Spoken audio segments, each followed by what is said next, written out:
Hi, I'm Steve Sebedesky, and my great associate with me, David Leopold. And I'm the publisher of BayouBuzz.com. And this is a first. We're here down here in the Marriott in New Orleans, and we have a number of incredible basketball player alumni from the Retired Players Association, the NBA Players Association. To my right is Slick Watt, and Slick and I are actually about the same age. He finished Xavier here in New Orleans in '72, and he went on to NBA greatness. Slick, how are you? I'm doing great. Great day, great weather. Good to be back home in New Orleans. Well, that's terrific. You realize this is broadcasted worldwide. Yeah. This is broadcasted worldwide. All over the country? All over the country. Well, hello, yes. world. Yes. And so, hey, Steven, tell them it's better than Twitter. David, why don't you punch in now? Slick, how you doing? My name is David Leopold. How you doing? How you doing, David? I'm doing well, man. It's good to be alive. Back home in New Orleans, the All-Star weekend, and all the fellas out, Karen Murphy, Moses Malone, all my guys, all my teammates, and it's a fun weekend. Why don't you tell us a little bit about your career? What were the highlights of your career in the NBA? Well, I think that the most important thing that I claim to fame was being able to call the great Bill Russell and not being drafted, and was able to walk on and get a job, and after doing that, being able to lead the NBA in assistant steals, and being able to make All-Pro, the first Seattle Supersonic man to make All-Pro team. And so that was pretty special for me, being from a small college and being overlooked by all the draft guys.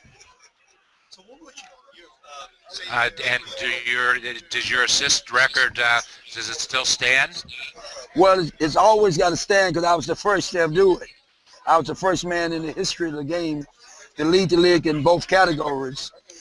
Stockton and people like that have done it since, but mine will never be broken because I was the first NBA guy ever to do it. That's a wonderful thing. What are you doing with your life today? I'm the most special grandfather that ever lived. I got 9 grandkids, so I do a lot of grandfathering with my grandkids. And I've been a teacher for 32 years. I teach basketball. I have a Watts basketball organization that I train over 5,000 kids a year on how to become a great basketball player and a great citizen and a good student. We try to get kids prepared, ready for college through sports. Slick. That's wonderful. And where do you live today? Seattle, Washington. I live in Seattle, Washington, and that's why I played with Sonics and Houston Rockets and New Orleans, but I made my home in Seattle. Is my mic on now? Slick, Did you have a question? Yes. One is, how has the game changed from played and today? I think the game have changed because of the three-point shot. The three-point shot have opened up the game a lot more. Players are faster. There are more dunks. They're opening up the game a little bit more for the people, for the fan. When I played, it was more about defense, and it was more about opportunities. Now, there's quite a few opportunities. They got quite a few more teams, and the guys play a much more wide-open type of basketball. So when did you play? rather be playing now or then? I would prefer to play now because you can't do any hand checking. You can use your skills, and there's no zoning. So I would have been able to get, instead of getting 13 points or 14 points a game, I think I'll be able to get 26. And the court will be open a little more for little fast guys to drive in and throw oops up to guys like LeBron James. David? I was going to ask, when was it in your life? Was it always your dream to be an NBA player, or was there a certain point in time where you said, you know what, I am good enough to be one of the best basketball players in the world? Well, you know, David, I actually thought that I was going to be a shortstopper. I was a baseball player, and I thought I was the best baseball player that ever lived. But being in the South and it got cold, I always practiced basketball. And then when baseball didn't work out, I was lucky enough to start basketball, and I was very quick and real great defense player. So I kept playing basketball, and then the opportunity came, and I was happy to get a shot with the Seattle Supersonics. And because of my speed, I was able to impress the coach, and I got lucky and made it. But I actually wanted to be a firefighter before I became anything else. But I got lucky and made pro basketball. Well, that's wonderful. I will take issue with you, though, because you said you were the world's best grandfather, and I think 6 months ago I became the world's best grandfather. Right on. I hear you. I appreciate that. I can appreciate. I'll fight you about the title. What is it? What's the lesson that you share with your grandchildren about the dream? Because it sounds like you're an individual who said, you know what, there's something I can do out there. There's a contribution I can make to society. What is the lessons that you teach your grandchildren about what it's all about? You know, I teach my grandkids and my kids in my program two things: believe in yourself, believe in God, and respect the human race. Always treat people like you want to be treated, and always stay under control. Try to let your emotions always think before you react, and control your emotions. Especially my little grandkids, 9 and 10 years old, they go to school, and I always tell them, just be proud of yourself, and don't let no one put you down, because God made us all special. That's really, really. Let me ask you, Slick. You're born, and New Orleans has changed a little bit, hasn't it? Changed a lot. So what do you think? You know, ever since the Karina came and watched the city way, I watched a big change in the city. And games like the Saints and the NBA All-Star Weekend has kind of helped put the city back on its feet. So this is one of the best cities in the world to come a Super Bowl or NBA All-Star game. And there's no city in the world can host an event like New Orleans. Okay, and one last question I have, and that is, tell us about this organization. What's this organization mean to you? The National Basketball Association, Retired Players Association? Well, it's one of the most tremendous organizations that you can ever be part of. Why? Because it gives you a chance to stay in contact with the game. And last night, one of the most special moments of my life was to walk in the lobby and see all these guys, you know, and we all sit around and talk about the past and tell lies and have fun. I mean, it was like seeing, it's like being a grandfather for the first time. Just seeing all these guys and seeing all your friends and guys that used to fight and trip and elbow. Now we all hugging and loving each other. So the organization gives us a chance to stay in contact. I don't know. I was going to say, I don't know if Stephen was able to explain it to you, Slick, but this discussion that we're having right now is being seen on Google. It's being seen live on Google. And Michael, it's going over to Facebook too, or not? Yeah, it's being delivered into Facebook, Google, Bayou Buzz, hosted Hangouts, direct. There's about 4 different outlets that are getting this discussion that we're having right now, and you are actually making some history with us right now in what you're doing, and we thank you. What is it that other than to renew friendships that you're going to do this weekend? What else do you hope to accomplish while you're in New Orleans? Well, we'll get a chance to have basketball clinics for all the kids in the area that don't get a chance to see pro basketball players. We'll be going out to different community centers and hosting breakfasts for a lot of needy kids. So we give a chance to give kids a chance to see a lot of people they used to just see on TV up close, and I'm just it'd be a tremendous event for us to go out and just be a part of the community. Is there a page or a website that we can tell folks to go find out more information about you, or to find out and get information about the organization that you represent? Well, you can go to www.watchbasketball.com. That's www.watchbasketball.com, and check us out.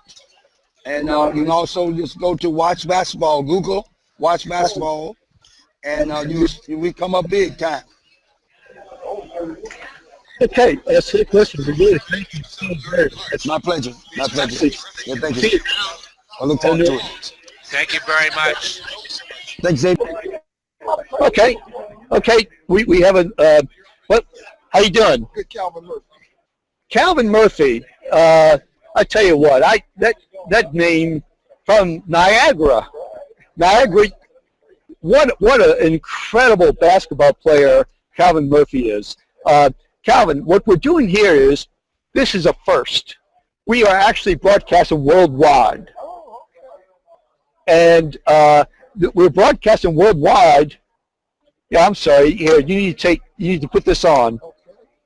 I do apologize.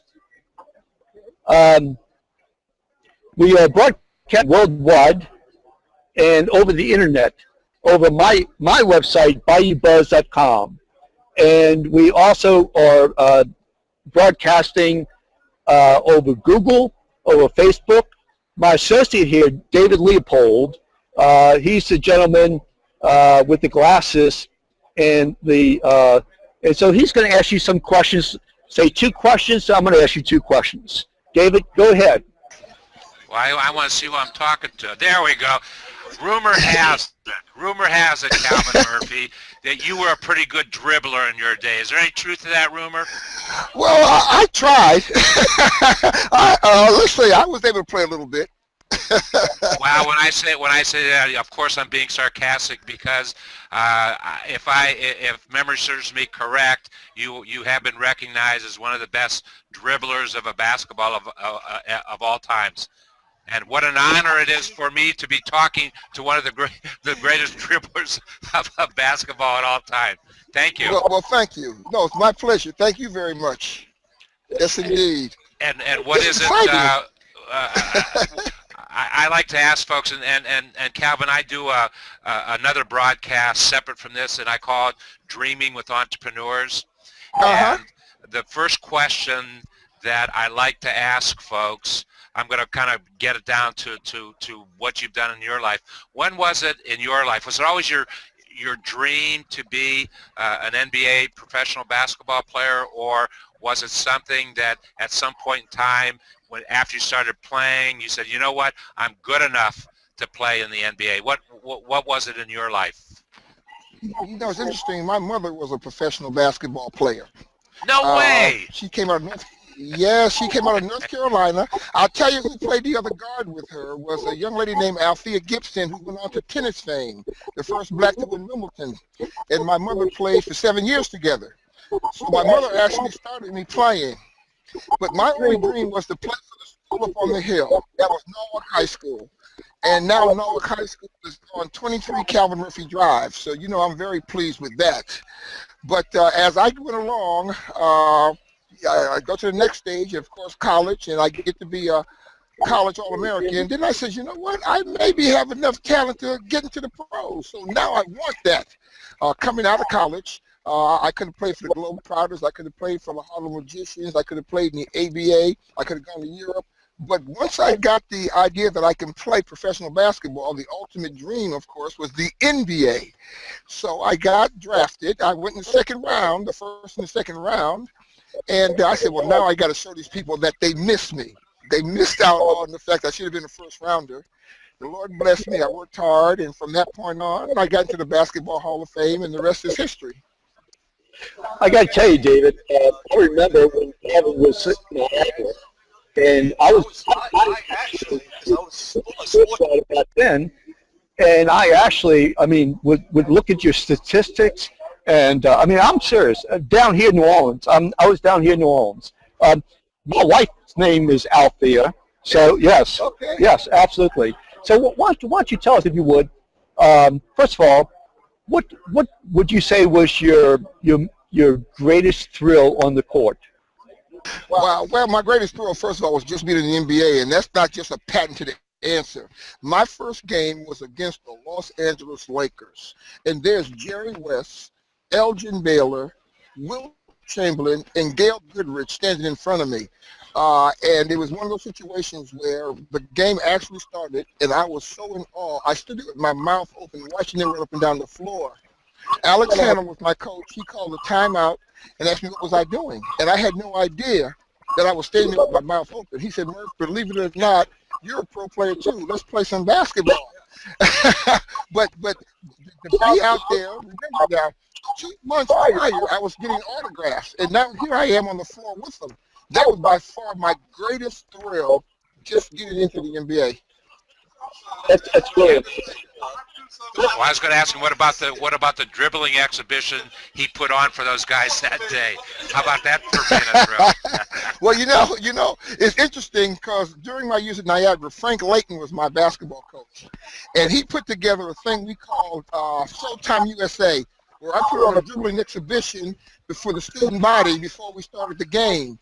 And it went on, and as I went to the pros, first going to Houston from San Diego, they made me do the same thing in the pros. So I got a little reputation of being a Harlem Globetrotter in the NBA, and I got to kind of like it a little bit. I'm a natural show-off anyway, so it went from there.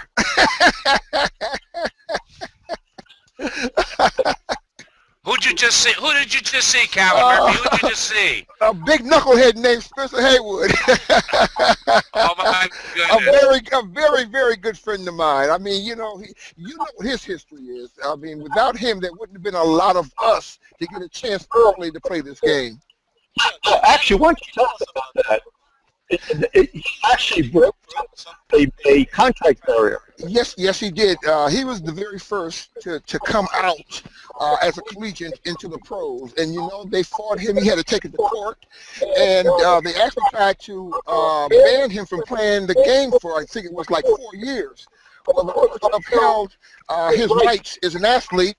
And from there, he opened the floodgates and everything else. Then there was Moses and Daryl Dawkins and Bill Willoughby. And then, of course, then there's an onslaught of them now. You know, that's really amazing when you consider that for so long, the basketball players could not come from college. Is that a mistake? I mean, Well, you know, people to do what is needed to be done. you know, so much is being said about maturity, but you know, when you look at the players that actually play 4 years and come into the pros, they're not really mature until they've been into the game a few minutes. So how could you determine what year and what? There's so much being said about the amateur athlete not getting paid and then being held back to make a living. And we, as professional athletes, we as collegiate athletes, have made a lot of money for a lot of people, a lot of universities. So we still think it's not fair. But my mom would let me leave early, so she had other ideas dealing with education opposed to the dollar bill.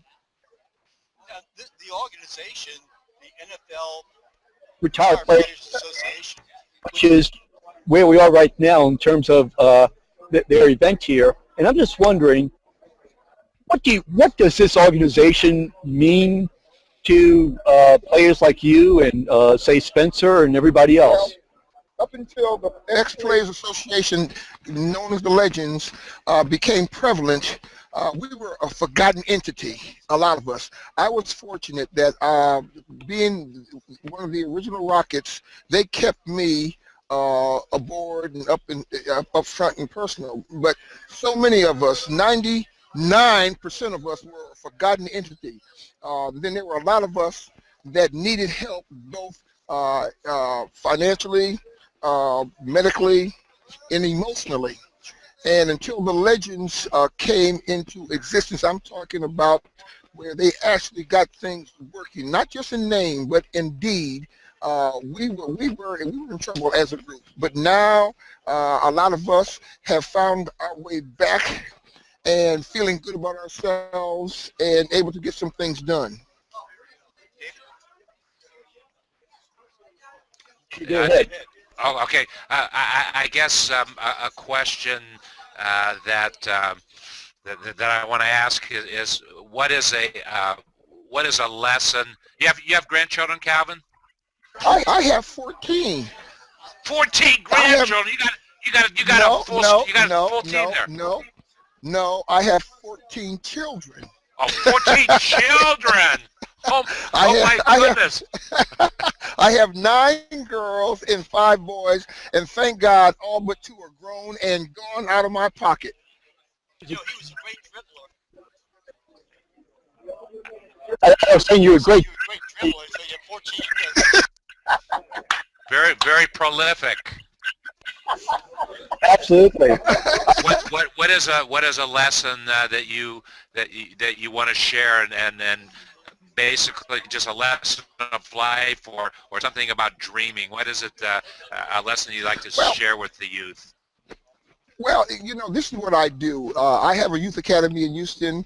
I deal with some 25,000 youth throughout the city yearly. I'm in the Rockets Community Relations Department, which they have me working with the kids. And the message that I want to give them is pride, to feel good about themselves. There's no way they can be successful if they don't, number one, feel good about themselves and believe in themselves. And then the rest will take care of itself. So often we have talented youngsters that don't believe, so they fall by the wayside. So I do the pride message, and I did it for the NBA. Bob Lanier, the great Bob Lanier, Hall of Famer myself, talked about pride, positive mental attitude, letter P, R, respect, I, intelligent decisions, D, for dreams and dedication, E, effort and education. And with that formula, I believe that they, like myself, can have a chance for a good life. David, message, huh?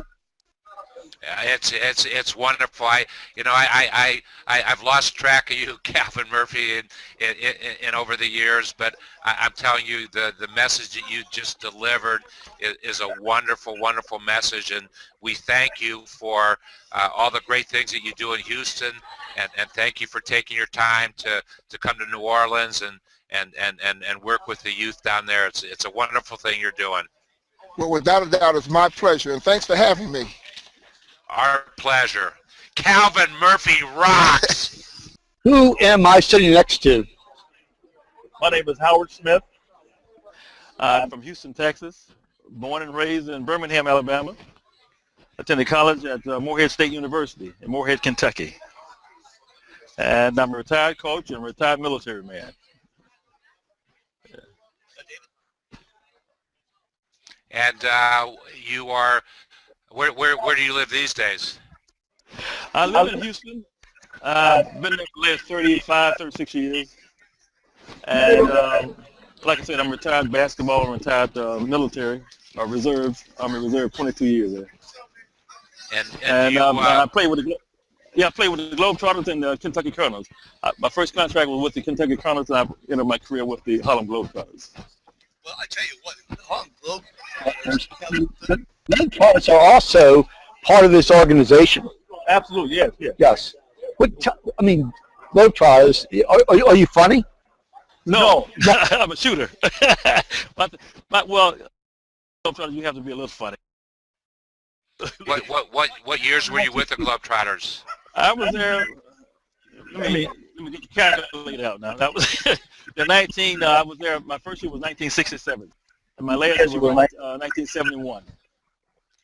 I probably saw you play. I probably watched you play in those years. Yeah, probably. Absolutely. So What would you say was fondest memory playing for the Globetrotters? Well, traveling overseas and seeing all the different countries.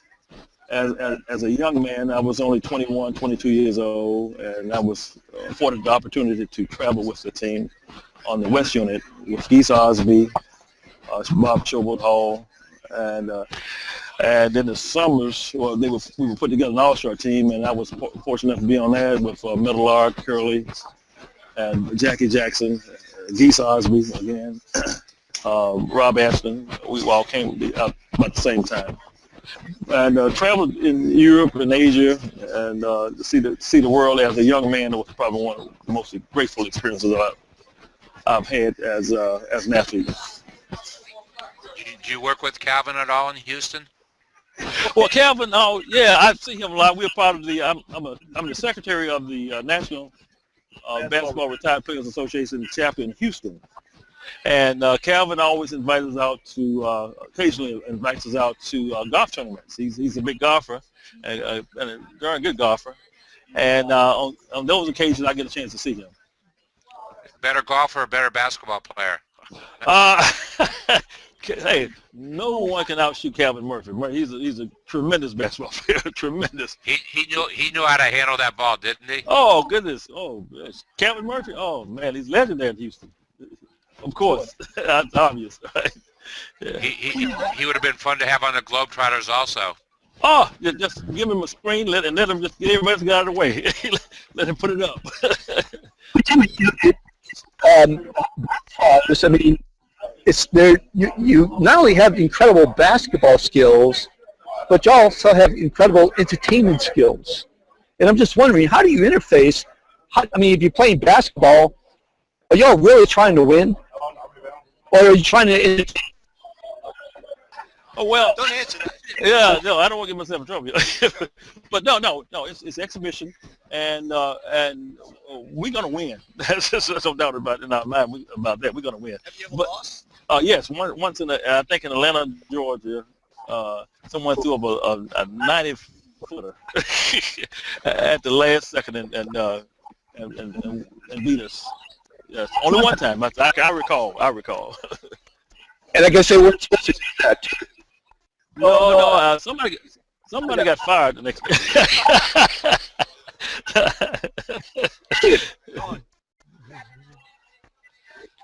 I was just looking at a comment, Stephen. We've got some folks watching and enjoy what they are watching. What's a lesson that you would like to, or that you share with the youth? What's a message? Is it about a dream? Is it about the kind of people we are? They can be, should be. What is it that you like to share? Well, as a coach, like I told you, I coached for many years, and I would always tell my young people, and I coached on different levels, I've never coached on a professional level. But my message has always been the same. You got to have a dream. Keep that dream out in front of you. But you got to do your due diligence in terms of, if you're a young person, grades are most important thing. Basketball, football, all the extracurricular activities are just a sideline to what you want to be in life. What you want to be in life, ultimately, is a good person and a good citizen and being able to make a contribution to society in a positive way. And as a young person, you got a dream. Make sure you put your priorities in the proper perspective, proper line them up where they're supposed to be, and go after your dream, and don't let anybody deter you from that. Well, that's a wonderful lesson. This organization that you're a member of, would you tell us what does it mean to you?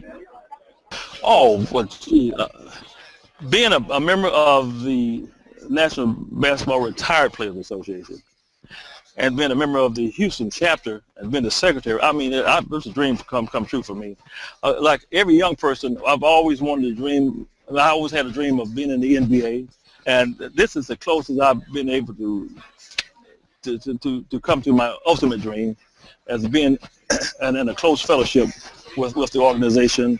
Ernie Felcrow is our CEO and leader, and his staff and his people are tremendous. They do a great job of getting advertisement and getting the membership out where it's supposed to be. We do great things in the community, like in the New Orleans area. We're going to go to a basketball camp, clinics and camps.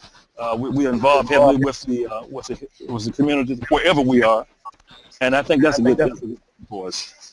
And it's been a tremendous opportunity for me as an athlete. Go on, David.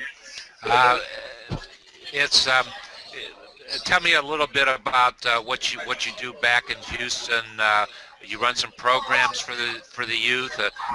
Share a little bit about what you do back there, and also, is there a website that we can direct folks to where they can help you in the efforts in your efforts?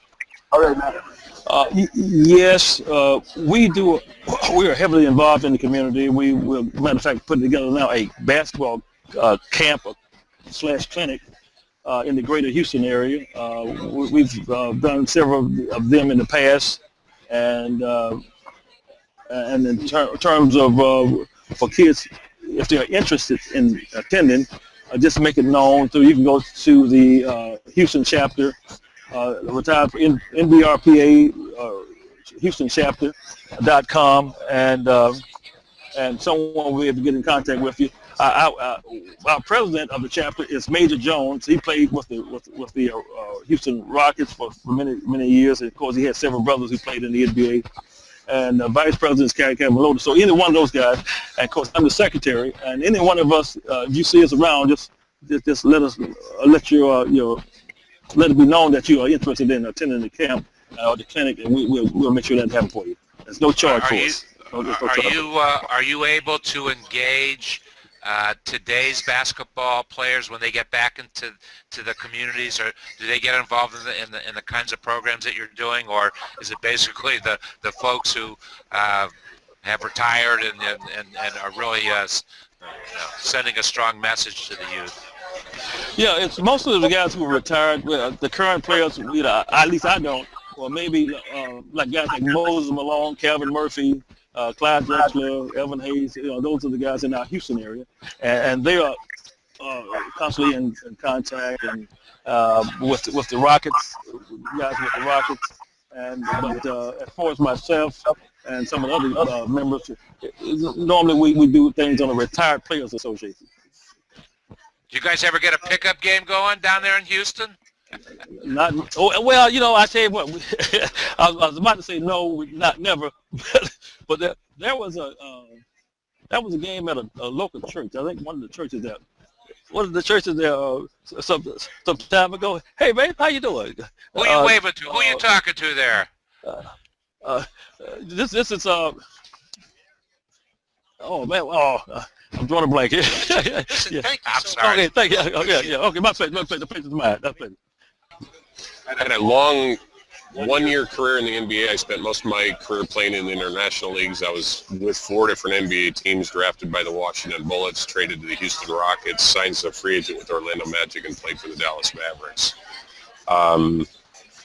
My career spans back in college, being on the U.S. national team in 1981 with Michael Jordan and John Paxson, to a number of different things like that I've been part of, and have been blessed to have the opportunity to be a part of. So, I like to tell people, for myself, it was such a great experience to play in the NBA. I do a good bit of speaking, but I look around this room of where we're at, and our Retired Players Association is called the NBA Legends, and it's difficult for me to put myself into that category as NBA legend, but I consider myself an ex-NBA player. But I look around this room and it's like, wow, some of these guys are just incredible with the opportunities that they've had and the things that they've done. You know, Michael Ray Richardson just walking by right now, and Moses Malone was just here a second ago. And, you know, it's really kind of cool to be part of this association and part of this group. And what community you say that you where you live now? I live in southwestern Michigan right now. And what kind of work with the kids, or what kind of work do you do? What kind of work do you do with the kids back in southwestern Michigan? Well, I actually still do a lot of traveling and a lot of camps and clinics all over the world, a lot of speaking engagements, a lot of to schools and so on and so forth, whether it's motivational speaking. You know, I'm one of those guys that, you know, if you did a little bit of research on me, you know, at the time that I played in the NBA, I was a 30-year-old rookie. I was the oldest modern-day rookie at that particular time. I'd already spent most of my career in the international league. So, you know, the opportunities that I've had, you know, to really climb the ladder, you know, to keep driving and to keep pushing and trying to realize my dream to be able to play and be in the NBA, it's created all kinds of opportunities for me. So I just, whether it's southwestern Michigan or whether I'm flying over to Costa Rica or Brazil or Romania, you know, I've been all over the place and love the opportunity of being able to teach and share some life stories and try to motivate kids and, you know, give them the right perspective. What year were you a 30-year-old rookie? What year was that? 1991 with the Dallas Mavericks. Is that a record of sorts? The oldest rookie, and that's an interesting number because you know, at 30 years just coming in, obviously you look like you're pretty tall there. How tall are you?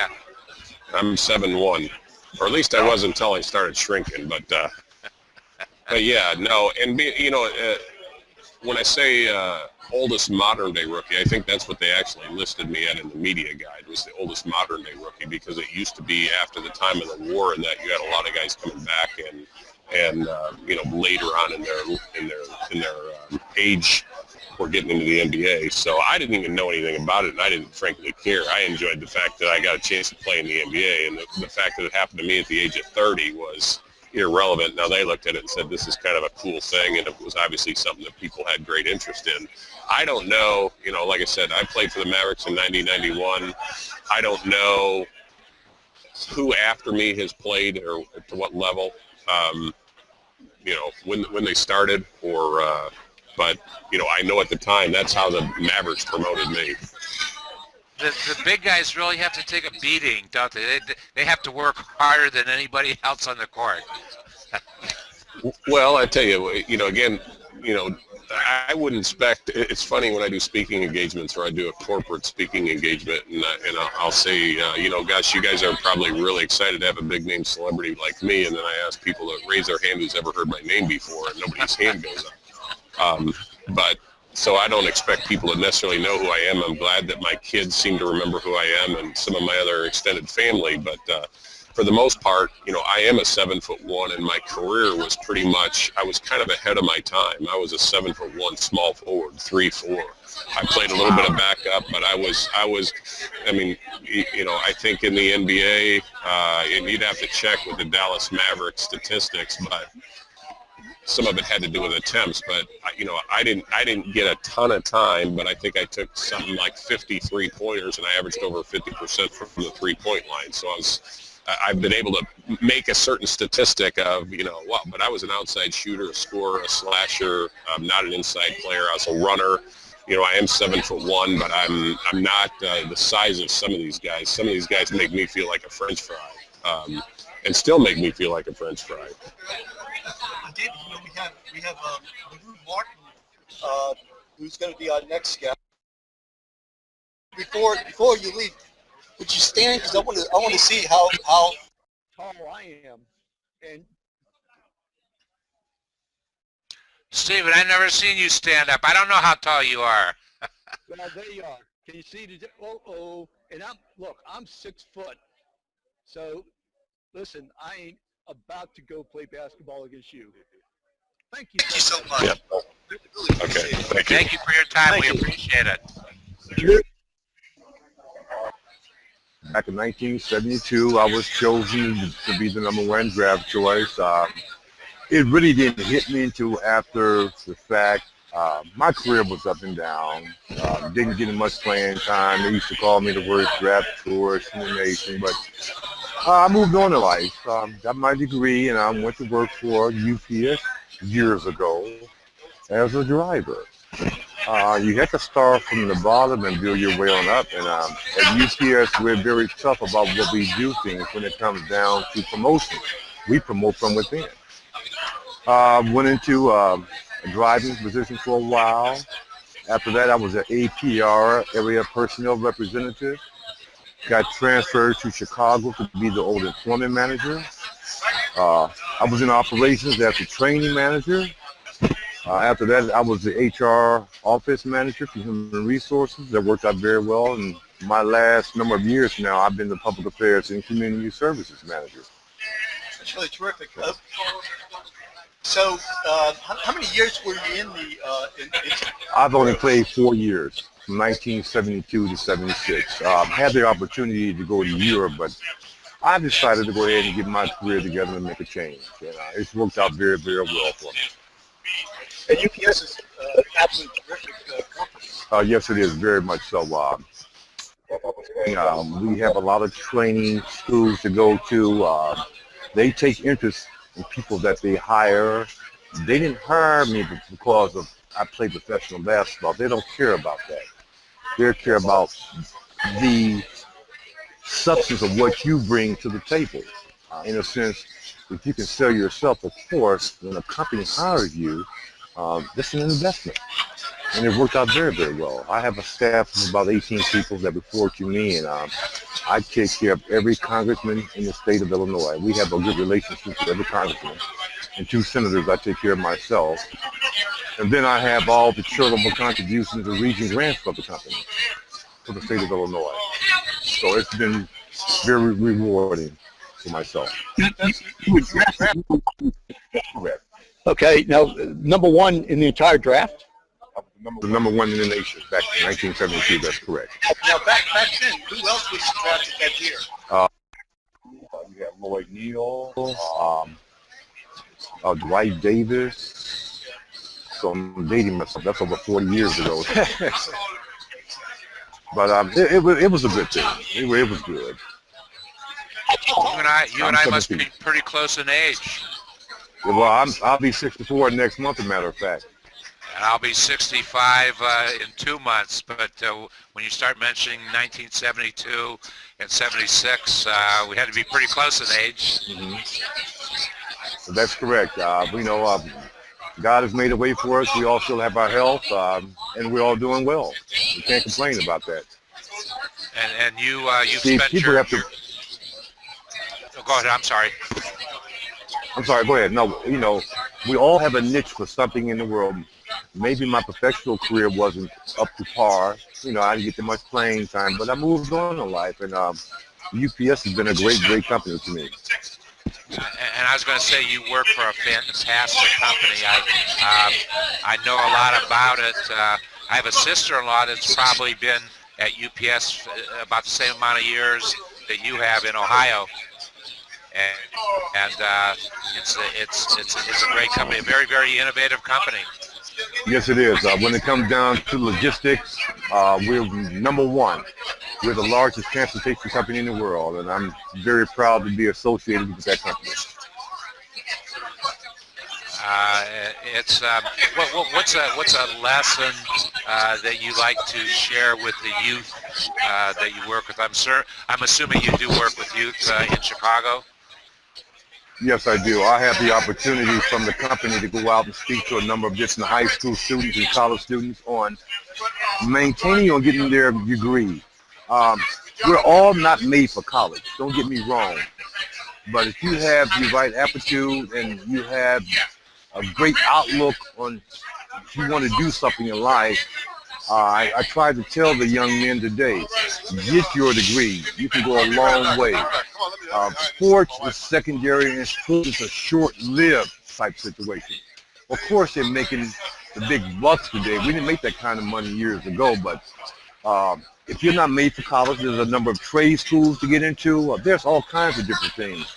Matter of fact, I have a very good friend of mine. She cuts my hair for me. Her son wasn't doing too well in school.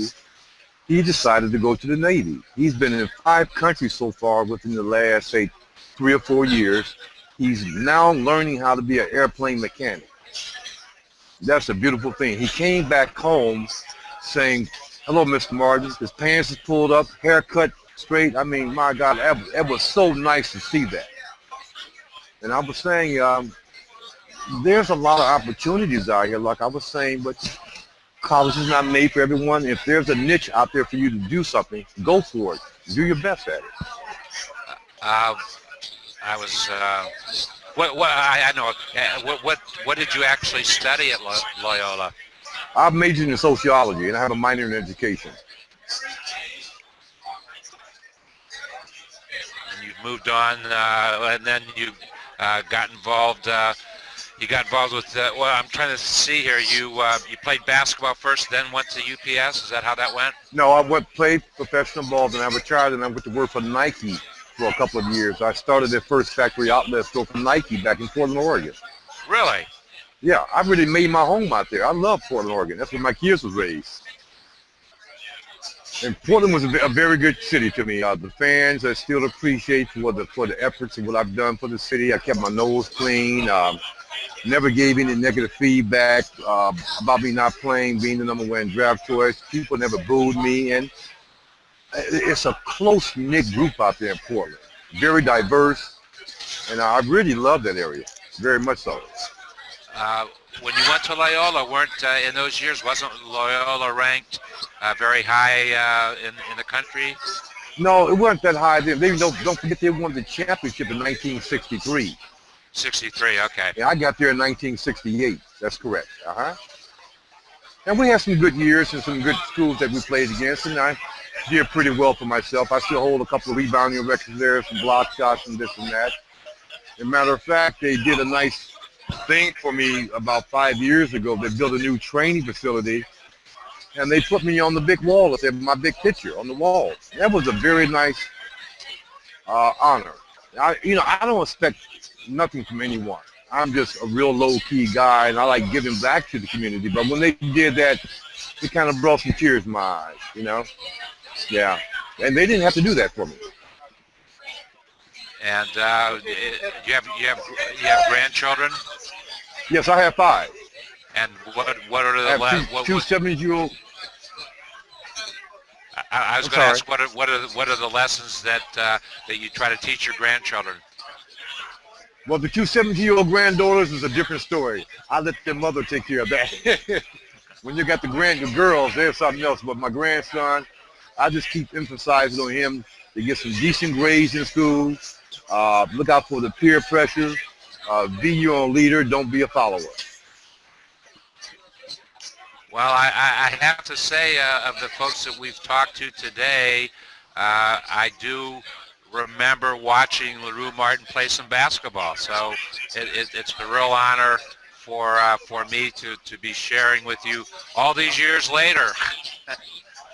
Thank you very much, sir. Thank you, sir. And what do you plan to accomplish? What do you want to accomplish in New Orleans this weekend? Well, to build relationships up, and hopefully we can seek out some of the young guys and some of the older guys that I've maintained relationships with, and working on trying to get that niche. It's we've been very fortunate. A lot of us guys have been very fortunate. Some guys still don't have that degree. A lot of the guys that are playing professional ball today don't have that degree. So my job is to emphasize on things that they need to do. And then when Brian Gumbo did that show on me a while back about real sports, that was an eye-opener. And people still come up to me today and say that they really appreciate my thoughts and my efforts and what I try to do in life. That was an eye-opener. Thank you so much. Thanks, sir. Thank you, LaRue. We certainly appreciate it. Thank you. Okay, that's fine. So would you tell us, if you don't mind, what was it like playing with the Globetrotters? Oh, playing with the Grove Sound was absolutely fantastic. Number one, it gave you a chance to really go around the world and to travel around the world. I was very fortunate to travel around the world with the Daughters on the whole spin. I think we lost access.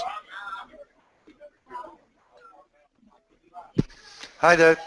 We're still broadcasting, but the second feed with the Globetrotter, the audio's just gone, and I can't recover it.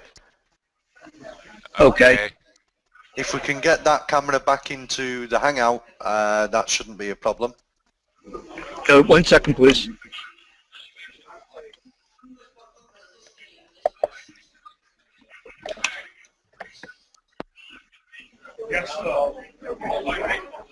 Thank you, Charlotte. Did you see a comment from Charlotte, Michael? Yeah, I did, yeah. There's been a few come through, actually. We've had, the majority of the comments have come through on YouTube and Twitter.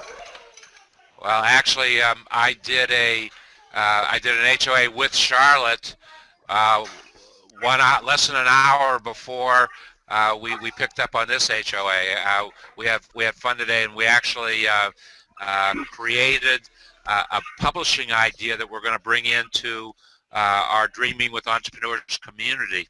Fantastic. Yes. I'm loving this element of taking the Hangout out on the road to where the people are, and you know, being able to engage people from around the world, which is pretty cool. Yes, it's well, we're adding a whole. Well, it's kind of like, you know, Ronnie's taking the show to South by Southwest, and he'll be out on the road, but he'll have some very fine equipment out there with him. I think we have Stephen back in now on the other camera. Yes, David. I would like to know what kind of man Abe Saperstein was. You know, he was the one that started the Harlem Globetrotters, I believe, and it must have been a real thrill to work with him. Let me interrupt and tell him that you're ready to go. Okay. I'm sorry. That's really. It's been working fine. That's all right, you know. You know how technology Tell me about is. it. Absolutely. Yeah, man, I tell you, I've been technology kicking my butt. David? Yes. Okay, I'm gonna turn the headpiece over so you can start asking questions. Okay. Okay. Okay, so I'm not going to be able to ask. So go ahead. Okay. Okay. Oh, are you're going to give him the headpiece so he can hear? Yeah. Okay.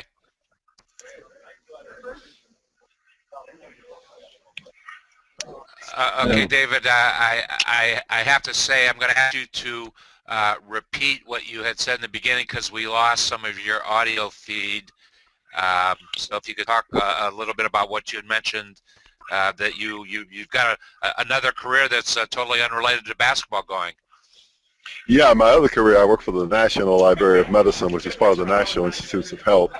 I am the Outreach and Education Liaison, which means that I deal with issues of health disparities within a diverse society, and I travel worldwide teaching health and wellness within the organization and providing health care, etc., to organizations and to our citizens within the United States as well as the world. One of my functions here within this organization is to make them become more health conscious of the fact that we are senior citizens for the most part. All of us are over 60 years old. So it's a pleasure being of service to the organization, providing health information. Let me first say that if you can give some personal contact information to Stephen before you leave, I would like to personally get in touch with you because you and I are probably about the same age, and I have a strong desire to promote health and wellness. I teach exercise classes, and I'm just starting to teach. I'm going to be teaching an exercise class to folks 65 and over. So I'm real excited about it, but I'd like to talk with you a lot about what you're doing and maybe be able to pull some of your resources too.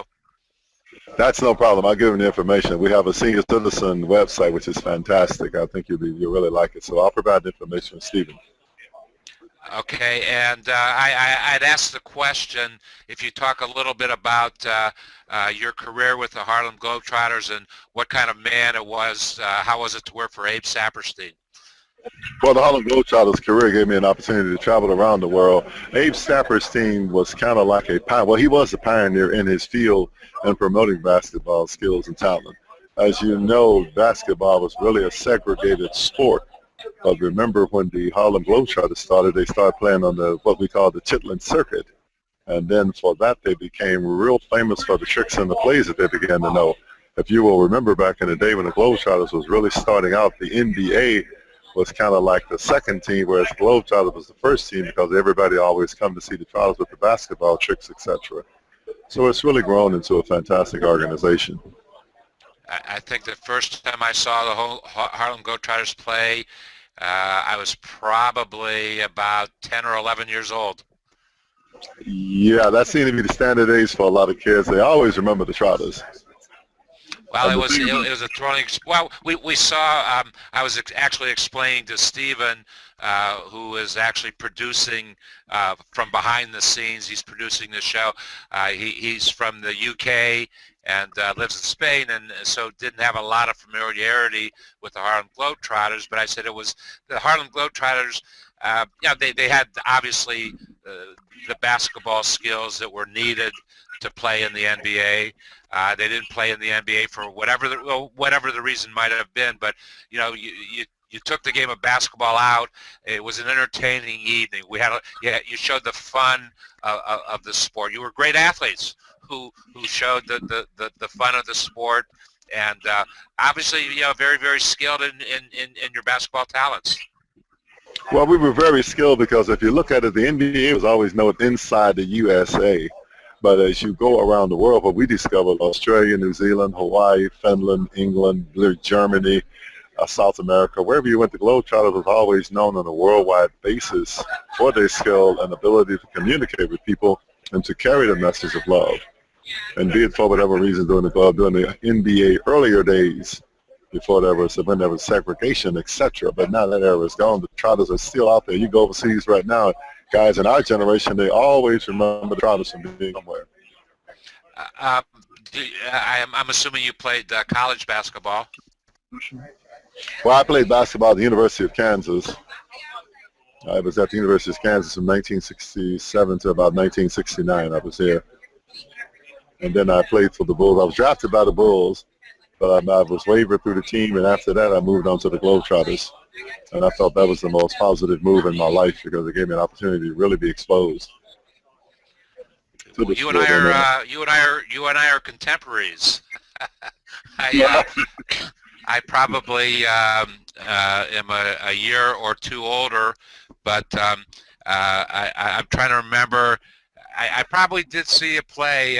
My memory isn't as great as it used to be, but I probably saw you play as a Globetrotter, and I was in college when you were playing in Kansas.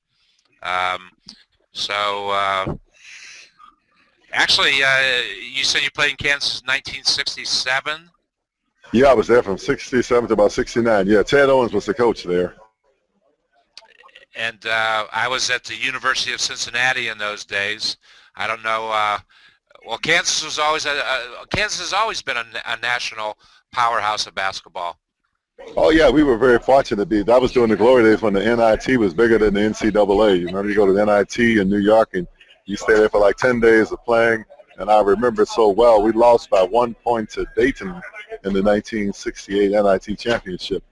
But the thing that I remember most was that we were just all around New York, and people were interviewing me a great deal because one of the things about me, I never played high school basketball. I was just a tall kid, and I was working at night at the automobile plant because of my height. I could dip racks and put them on racks, and to me, the money was worth more working at night, helping out at home, as opposed to playing high school basketball. But I was playing in the industrial league. I was a 15-year-old kid playing with men that were like 23, 24, 25 years old. And during my growth in St. Louis, that was the old St. Louis Hawks. Bob Pettit, Zelmo Beatty, Bill Bridges, all those guys, they would bring me down to the gym because of my height, and I was a little skinny rat. They'd make there and teach me the game. And those guys really instilled in me the ability to play. And then my grandmother sent me to ballet to make sure that I was very well coordinated. So I was this kid in Southside Chicago going to the ballet every Saturday morning, getting on the bus, and the the Blackstone Rangers games waiting to jack me up, but I say, hey, I'm going to stay focused on this, and I'm glad I really stayed focused. And my Aunt Shug and my grandmother, they were the mentors that really pushed me forward. That's really incredible. Back in your, Jeez, love. I was going to say, back in your day, the Globetrotters were probably very actively trying to recruit guys to play back in those days, weren't they? Yeah, they were recruiting guys. What we found out is most of the guys, they went on to the NBA, but it was a decision they all made. But in the NBA, when the season was over, you know, the Globetrotters had two teams. That was the national and the international, and the Globetrotters was a year-round thing. And the beautiful part about the year-round thing is that you'd be in Australia, New Zealand, or whatever during the winter months. Here you're down there playing in the South Pacific and the other places, and you're touching a lot of people. And they began to see the athleticism and everything about playing basketball, and just basketball itself. So it's kind of like the ambassadors of the world type thing. And is all your time in Chicago? Is it with working with the seniors and older folks, or you have some time to work with the kids also? Well, now I'm in Washington, D.C. area. I'm sorry, Washington. Yeah. Within the National Institutes of Health, we have what is known as our Mentoring in Medicine program, where we go into the community and we train young healthcare professionals. We start at junior high level, and the doctors and the healthcare professionals mentor these young kids. And through scholarship grants and proposals, we move these kids up in the health field, which gives them an opportunity. But as a matter of fact, today I'm meeting with Dr. Regina Benjamin, who is the former Surgeon General of the United States. Right now she's running the School of Public Health over at Xavier University. She and I are going to meet at 2 o'clock, and we're going over the Stop Smoking campaign and the nicotine thing within the teenage community. And we're starting that campaign, so we're going to really kick that off. To throw a little bit of a curveball at you, what do you think about the Affordable Care Act? Are we headed in the right direction with that? I think I know we're headed in the right direction. Being brutally blunt with you, America needs to get over this discriminatory practices and race. Race is the worst thing within this world. Just think, if I ran to you and snatched the skin off your body, what would you be? A human being full of orgasm, bloods, heart, and soul. But we are so programmed into this racism mentality until perhaps it's going to take maybe a couple of generations to move us out of that. And with President Obama being the first, we are the richest nation in the world, but yet our health care is horrible. And as I always continue to say, and it's always patent, you judge a nation's wealth by the health of its people. And that's what I tell the senior citizens. To my young kids, I always say education is the key that will unlock the door to whatever you want to be. So I push these young kids and the churches and the senior citizens to really understand health and wellness. I applaud you for that, because obviously it's whoop, we lost. Are you there, Michael? I am indeed. We appear to have lost the connection. Stephen's probably going to try and get back in though, so it's.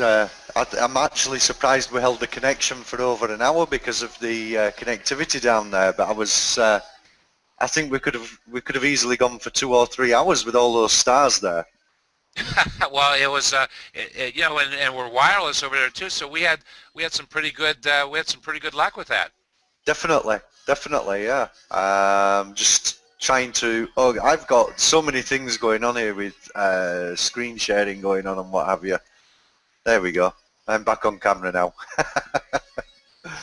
No, I've enjoyed it. I've really enjoyed it. What I was going to suggest is if we can get hold of these guys, because they're all doing work in various areas around the States, aren't they? In addition to what they're doing in New Orleans this weekend, and get that information out there onto the pages, you know, onto the event page, on Stephen's page, for example, and you know, try and promote what's being done to help New Orleans. Sure. Well, that'll be Stephen's job to gather up all that information. Okay, can y'all hear me? Yeah. Okay, well, obviously, I think the bandwidth has gotten a little bit tough, okay, because apparently the bandwidth in the hotel. Well, are we still live? I don't know, Are we still live? Michael, are we still live, Yes, we Michael? are. We are. Yes. Okay, well, I'm ready to close it up. I just wanted to say this. First, thank you, Michael Mason and David Leopold. Michael hosted Hangouts. Small Biz David, am I right? And this is Steve Sebastien. David's okay. Yeah. Well, thank you, Stephen. This has been really a wonderful experience, and I thank you for doing what you do and making this opportunity available. I think we're showing a whole nother capability to what can be done with Hangouts, and of course your guests didn't understand the impact that was happening, but anybody that is involved in Hangouts certainly know that it's a great thing. We took the show on the road. Yeah, and let me just say this. You know, the NBA is like an organization, and certainly the Retired Players Association, you know, they really have not, especially the latter, really has not interfaced, has not had an opportunity to understand the value and benefits of Hangouts, and what this community, I think, is trying to do. We're breaking grounds. You know, we are pioneers in this. Yeah, yes, the bandwidth was not the best. So what? But you know what? We made history today, and I really do believe so. And I really thank y'all for helping me put this together. Well, it's been a great experience. And this is just step one, Stephen. There'll be more work for you and I to do in this area.